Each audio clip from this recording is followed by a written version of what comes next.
And in every little area where you find yourself, where you see a development partners project, know that your country owes you 100 times more. Great things are happening in Nigeria. I'm sure that you, of all people listening to this video, you can see the direction in which things are actually moving. Nigerians are beginning to believe that the power actually resides in the citizen, and also the fact that the citizen is the most important individual in the country. You are the most important person. And why do I actually say that? Much of the time before now, we have been made to believe that the politicians, those in power, those that have access to our resources, those that decide how the resources are spent, are actually the leading force. But we've come to see that there's a new Nigerian out there that is moving in that particular direction and is changing that particular narrative, and power is gradually returning back to the people. Why do I say this? I say this also because I want to look at things from a development partnership perspective. We have a whole lot of development partners in Nigeria. In fact, there are so many of them. You have JICA, you have KOICA, you have the UNDP, you have the entire retinue of the United Nations is in Nigeria. They are spending funds. If you check out their budgets to do things in Nigeria, sometimes you will marvel, are these funds actually being spent here in Nigeria? What is the impact of the funding that Nigeria is actually receiving from its development partners? But we cannot dwell on the answers to that question for too long. We have to go back, we have to look inward. What has Nigeria done with all that Nigeria is?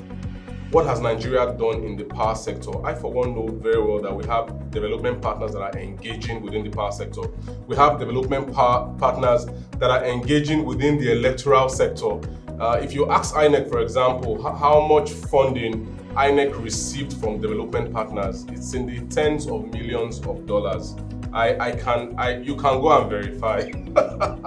You can actually verify all of that. So basically, what's the issue? Why are we not changing? Why are we not seeing this change trickling down to that very most important individual, who is the citizen? Because when people rob the system, they rob the citizen. When people rob the process, maybe they rob the process in terms of delivering contracts, they rob the process in terms of allocating contracts, they rob the process in terms of creating a stable environment for everybody.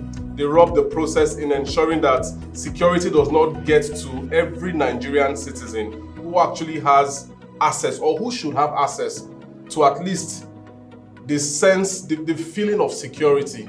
We are not saying, nobody is saying that a policeman should be at your gate. No, but we want to be able to see and realize that we can feel an air of security around us.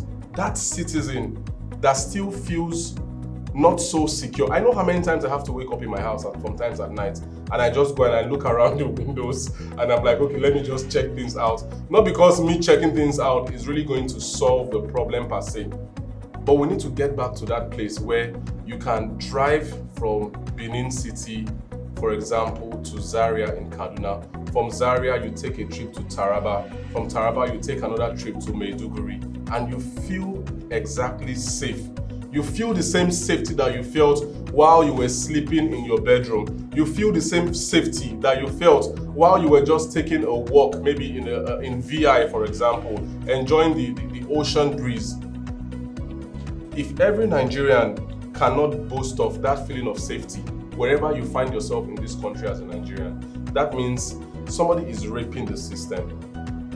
Somebody has deflowered the Nigerian system, and that power has to go back to the people. So when you're looking at this from the developmental input of development partners who are supporting the Nigerian government to deliver on the mandate of good governance in this country, very well, you have to be sure that we cannot expect everything from our partners.